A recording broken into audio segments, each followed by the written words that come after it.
Japan के Tokyo शहर के निकट एक कस्बा अपनी खुशहाली के लिए प्रसिद्ध था।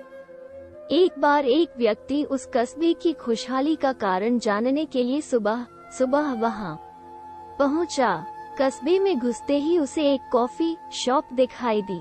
उसने मन ही मन सोचा कि मैं यहाँ बैठकर चुपचाप लोगों को देखता हूँ, और वो धीरे धीरे आगे बढ़ते हुए शॉप के अंदर लगी एक कुर्सी पर जाकर बैठ गया। कॉफी शॉप शहर के रेस्टोरेंट्स की तरह ही थी, पर वहाँ उसे लोगों का व्यवहार कुछ अजीब लगा। एक आदमी शॉप में आया और उसने 2 कॉफी के पैसे देते हुए कहा, 2 कप कॉफी, एक मेरे लिए और एक उस दीवार पर।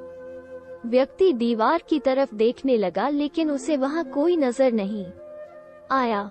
पर फिर भी उस आदमी को कॉफी देने के बाद वेटर दीवार के पास गया और उस पर कागज का एक टुकड़ा चिपका दिया, जिस पर 1 कप कॉफी लिखा था। व्यक्ति समझ नहीं पाया कि आखिर माजरा क्या है। उसने सोचा कि कुछ देर और बैठता हूँ और समझने की कोशिश करता हूँ। थोड़ी देर बाद एक गरीब मजदूर वहाँ आया। उसके कपड़े फटे पुराने थे, पर फिर भी वो पूरे आत्मविश्वास के साथ शॉप में घुसा और आराम से एक कुर्सी पर बैठ गया। व्यक्ति सोच रहा था कि एक मजदूर के लिए कॉफी पर इतने पैसे बर्बाद करना कोई समझदारी नहीं है। तभी वेटर मजदूर के पास ऑर्डर लेने पहुंचा।